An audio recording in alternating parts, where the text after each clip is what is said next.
Buenas tardes. Hoy vamos a dar por concluir. Este video es para segundo año de Derecho y para cuarto año de Ciencias Políticas, que llevamos el desarrollo de los temas en paralelo. Hoy vamos a dar por concluido el tema número 3 y vamos a dar el tema número 4. Habíamos quedado, en el tema número 3, habíamos quedado en las causas de nulidad absoluta y nulidad relativa de los tratados. Y lo último que vimos en la causa de nulidad absoluta fue la violación a una norma del ius cogens o norma coercitiva y punitiva sancionatoria. Cuando se viola una norma del ius cogens, que es una norma que tiene que ser aceptada por toda la comunidad internacional, entonces el Tratado de Derecho Internacional Público, contrario al derecho, al DIP, pues está viciado de nulidad absoluta y se extingue de pleno derecho.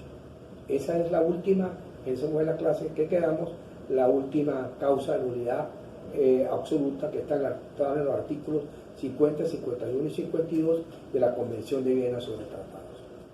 Por último, para dar por terminado el tema, vamos a dar algunas causas de cómo termina o cómo se suspende un tratado internacional. Por ejemplo, un tratado internacional se termina por culminación del término o plazo establecido.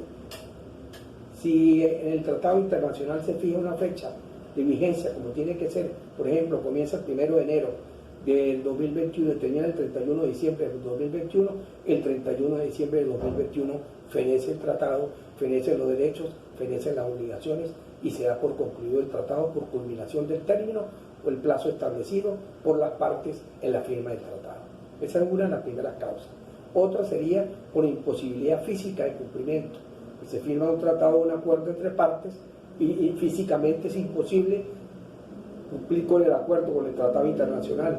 Por ejemplo, se firma un tratado entre dos estados donde uno se compromete a hacerle a otro un puente y vamos a suponer que se secó el río por donde iba a hacer el puente.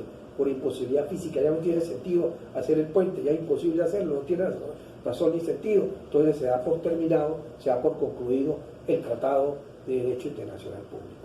Otra causa puede ser que se suspenda o se dé por terminado un tratado, puede ser la guerra. La guerra puede llevar al no cumplimiento de un tratado internacional o a suspender sus efectos mientras que la guerra llega a su culminación o se llega a un acuerdo, a una paz o a un armisticio entre las partes. Y también está, por ejemplo, lo que establece el artículo 62 de la Convención de Viena sobre Tratados, y es muy importante que lo sepan, que es la cláusula rebus si stantibus, que significa así como están las cosas o cambio fundamental de las circunstancias. Así pueden aparecer en varios libros, que es la cláusula rebus si stantibus. Se las voy a explicar gráficamente para que me la entiendan. Cuando los estados firman un tratado, en principio se establecen unas condiciones de modo, tiempo y lugar de cumplimiento de la vigencia del tratado. Pero como el derecho internacional público es dinámico, es cambiante, es modificante, y los tratados comerciales generalmente están sujetos, por ejemplo, a los vaivenes del clima, de la subida, del vaivén de la demanda o de la oferta, esto puede cambiar en el tiempo y la distancia. Pueden haber circunstancias extrañas o ajenas que afecten en un momento determinado el objeto, la razón, el consentimiento de las partes en quedar obligadas. Entonces, si eso ocurre, la parte que se vea afectada puede invocar la cláusula rebus si stantibus, y esa debe constar en el parte y fin del tratado, que las partes podrán invocar con justa razón la cláusula rebus si stantibus. Por ejemplo, vamos a suponer que un estado A se compromete a entregarle a un estado B en el mes de febrero del 2021 tantas toneladas de arroz, pero resulta, o de café, pero resulta que hoy, se compromete hoy, en noviembre, pero resulta que en diciembre pasa la roya o hay una catástrofe, hay un tsunami o hay una variedad de clima que afecta el sembradío.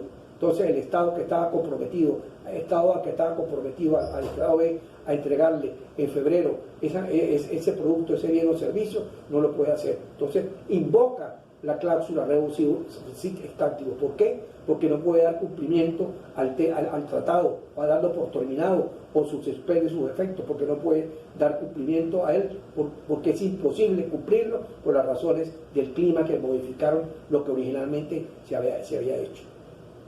Puede ser que esa causa suspenda el tratado, que la parte diga, bueno, no me lo entregues ahorita en febrero porque es una causa no imputable, es una causa mayor, caso fortuito, fuerza mayor, entrégame en julio. Eso suspende los efectos del tratado si las partes lo establecen. Pero si la parte que se ve afectada no quiere, pues se da por terminado el tratado, y suspenden todos sus efectos jurídicos.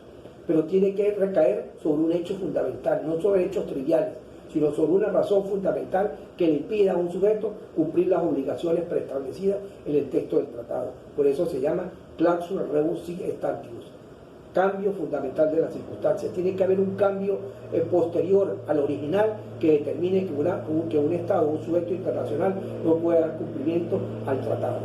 Sino, no sobre hechos ajenos, sino tiene que ser sobre el mismo consentimiento, la razón y objeto del tratado, que obliga a esa parte a no poder cumplir por caso fortuito, fuerza mayor, por hecho del príncipe, cuestiones extrañas que escapan a su fiel cumplimiento como sujeto de derecho internacional público. Eso es lo importante rescatar en la cláusula rebus sic stantibus. Está en el artículo 62 y deben de leérselo muy bien. ¿Cuándo no se puede invocar y quién no puede invocar la cláusula rebus sic stantibus? En primer lugar, el que viole el tratado, el que haya transgredido las normas, las obligaciones o haya incumplido el tratado, no puede invocar en ningún momento la cláusula rebus sic stantibus. Recuerden ustedes que aquí se aplica el principio de la buena fe. Las partes lo pactan tal como lo pactaron las partes y de buena fe. La buena fe, el artículo 26, la pacta sub servanda, debe ser norma o regla de oro. Y si ese tratado internacional fue violado por un Estado, el derecho no protege a los pendejos. El Estado no puede pedir, un Estado que viole un tratado internacional no puede pedir acceso a la cláusula rebus sic stantibus, invocar la cláusula rebus sic stantibus porque fue violador, transgresor de una norma de derecho internacional público o de una obligación contractual o extracontractual. Y en segundo lugar, no se puede invocar cuando el tratado establece un límite de una frontera y un Estado se pasa de ese límite hacia la frontera, por ejemplo, fijando un precio superior al fijado originalmente. Se pasa de ese límite o de esa frontera establecido en el texto del tratado, el tratado entonces se da por concluido, por terminado, porque fue mucho más allá de lo que originalmente las partes integrantes del tratado pactaron en un momento determinado cuando manifestaron su consentimiento. Con estas causas de determinación o suspensión del tratado, se da por concluido el tema número 3. Tienen que leerse muy bien la Convención de Viena sobre tratados internacionales, naturaleza, concepto, características, cómo se concluye en la fase de elaboración de un tratado, las reservas internacionales, la interpretación, la enmienda, la nulidad de un tratado y cómo se termina o cómo se concluye en un tratado. Recuerden ustedes que en el derecho internacional público, en el segundo año, la cabeza fundamental del programa son los tratados internacionales, las organizaciones internacionales que vamos a ver en el tema número 7, la Convención de Viena sobre Relaciones Diplomáticas y la responsabilidad internacional y los medios de solución pacífica junto con el asilo. O sea, esa es la piedra angular de los temas que vamos a desglosar durante el año. No significa que los otros no sean importantes, pero el que no sepa tratados internacionales y no domine bien la Convención de Viena sobre tratados, es muy difícil que pueda aprobar la materia. Por eso es importante que ustedes accesen a Internet, vayan a Internet, busquen los tratados internacionales, busquen los libros de materia de tratados internacionales y cualquier duda, pues por la vía de WhatsApp, ustedes me llaman directamente a mi teléfono y yo les doy respuesta a sus inquietudes. Con esto se concluye entonces, se culmina el tema número 3, que como ustedes se dieron cuenta, es un tema largo y uno de los más largos del programa. Yo diría que el más largo del programa, junto con las organizaciones internacionales. Terminado el tema número 3, tratados internacionales, teniendo como base fundamental Convención de Viena sobre tratados internacionales, discúlpenme que repita, pero lo hago hincapié porque tienen que saber eso, Convención de Viena sobre tratados internacionales, vamos a analizar hoy, y da por concluido también el tema número 4. El tema número 4 del programa son las fuentes del derecho, internacional público. Ustedes vieron en primer año, Recuerdo muy bien, yo también cuando era estudiante, que era fuente de donde brotaba, donde nace, de donde está la génesis del derecho, de donde surge la norma. Pues bien, en el campo del derecho, si extrapolamos esa idea, en el campo del derecho internacional público, la fuente son los medios o procedimientos que tomen en cuenta el derecho internacional público para crear normas jurídicas, normas valederas, aceptadas por la sociedad internacional organizada, que sean normas que se impongan, que obliguen para la coexistencia, para la correlación, para las buenas costumbres, para la interrelación, para que haya la paz, para que haya la armonía entre todos los sujetos internacionales. Entonces esos medios o procedimientos los crea el derecho internacional público y fija normas, reglas o pautas para la buena conducta, el buen hacer y el buen hacer de los sujetos internacionales en el desarrollo de sus relaciones políticas, económicas, culturales, militares, científicas. Visto este concepto o esta idea de lo que es una fuente del derecho internacional público, que se entiende por fuente, vamos a analizar cuáles son las fuentes del DIE. Ustedes recuerdan muy bien que en el derecho interno, en el DIE, que vieron en primer año, las fuentes están establecidas a través de la pirámide de Kelsen, teniendo como base fundamental la Constitución, leyes orgánicas, leyes ordinarias, decretos, reglamentos, disposiciones privadas, normativas. Esa es la pirámide kelseniana, teniendo como base fundamental la Constitución. Por encima de la Constitución, nada. Por debajo, todas las normas. En otras palabras, hay un proceso de jerarquización y aplicación de las normas en el campo del derecho interno estatal. En el campo del derecho internacional público sucede lo contrario. Esas no son las fuentes del derecho. No tenemos a la Constitución y tenemos las leyes ordinarias, las leyes orgánicas y los reglamentos. En las fuentes del derecho internacional público la podemos dividir en dos: fuentes principales y fuentes secundarias. Las fuentes principales del derecho internacional público son dos. Ya lo decía Kelsen cuando hablaba de la norma externa, que era fundamental para el positivismo del derecho internacional público, que vimos en el tema número 1, que eran los tratados internacionales y la costumbre jurídica internacional. Esas son las fuentes principales del derecho internacional público. ¿Y qué características tienen esas fuentes principales? Esto es fundamental. Tienen la aptitud con P, la aptitud para crear normas de derecho internacional público perfectamente válidas y aceptadas por la sociedad. Tienen esa capacidad, tienen esa facultad, y la sociedad internacional las interpreta, las analiza y las acoge y las acepta para la coexistencia pacífica de la misma sociedad y para el fiel cumplimiento de los tratados, de los convenios o de los pactos internacionales o de las buenas relaciones. Esos tratados ya lo vimos como fuente principal. Tema número 3, visto. Pero la otra fuente principal del derecho internacional público es la costumbre jurídica internacional.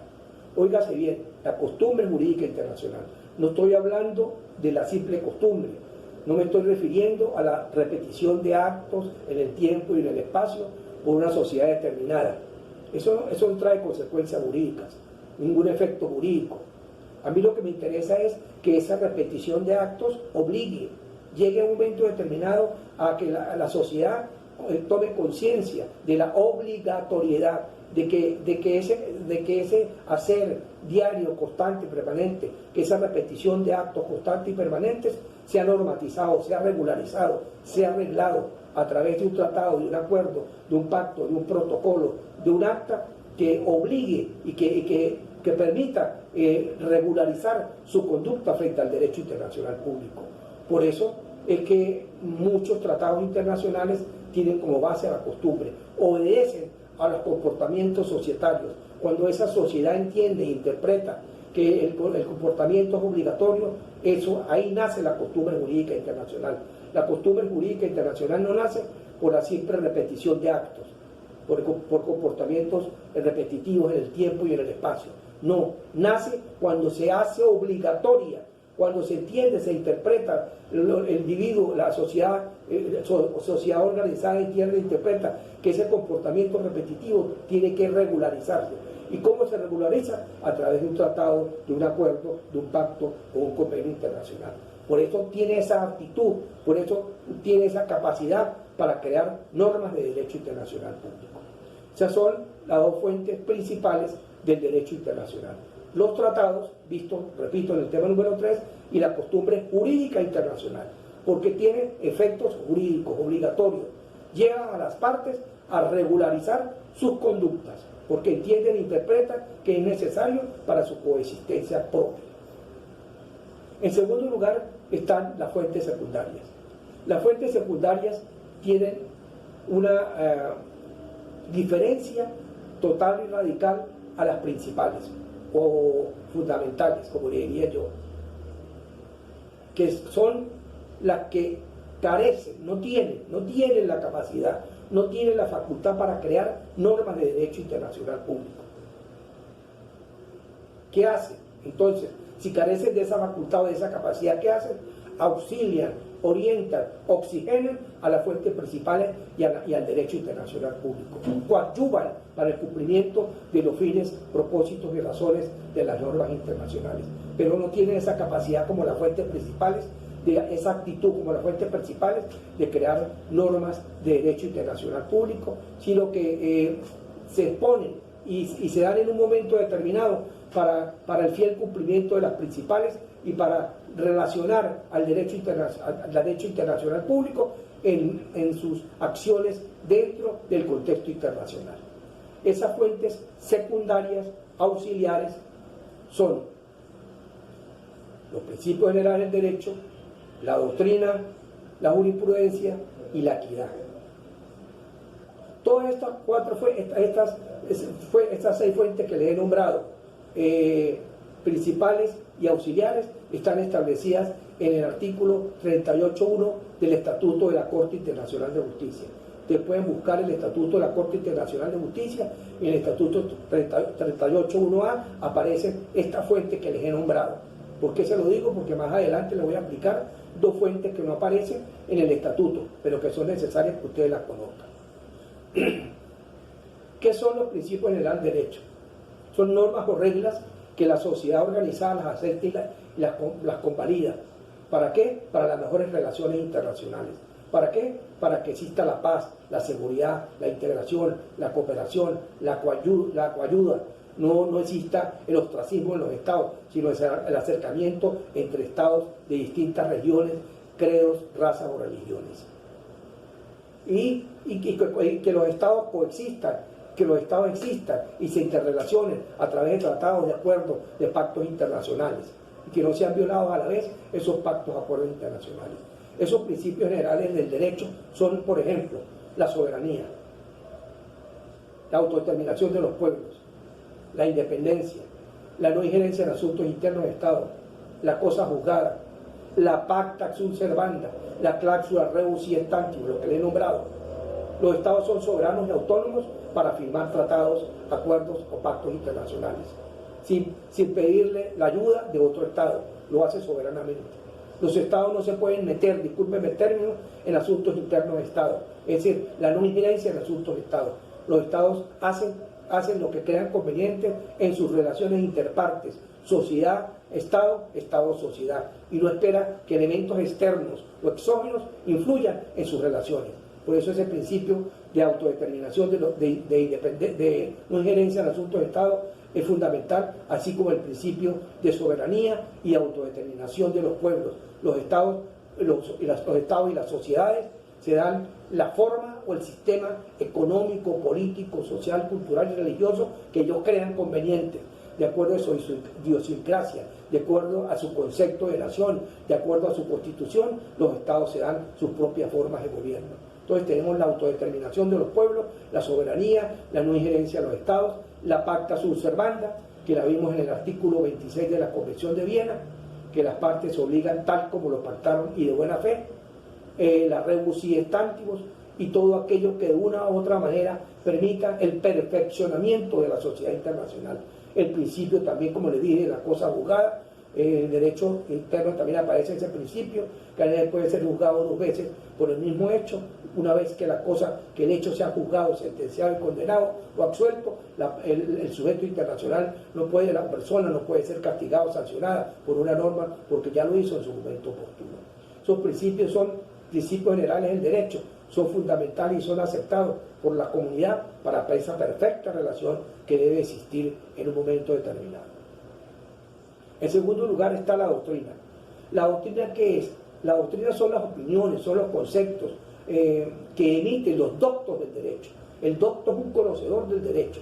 Esa opinión que emite es científica, es analítica, es concluyente, no es baladí, no es traída por los pelos, discúlpenme la expresión, sino está apegada a la norma jurídica internacional, está hecha en base a un estudio, a un análisis científico, técnico, científico, tecnológico.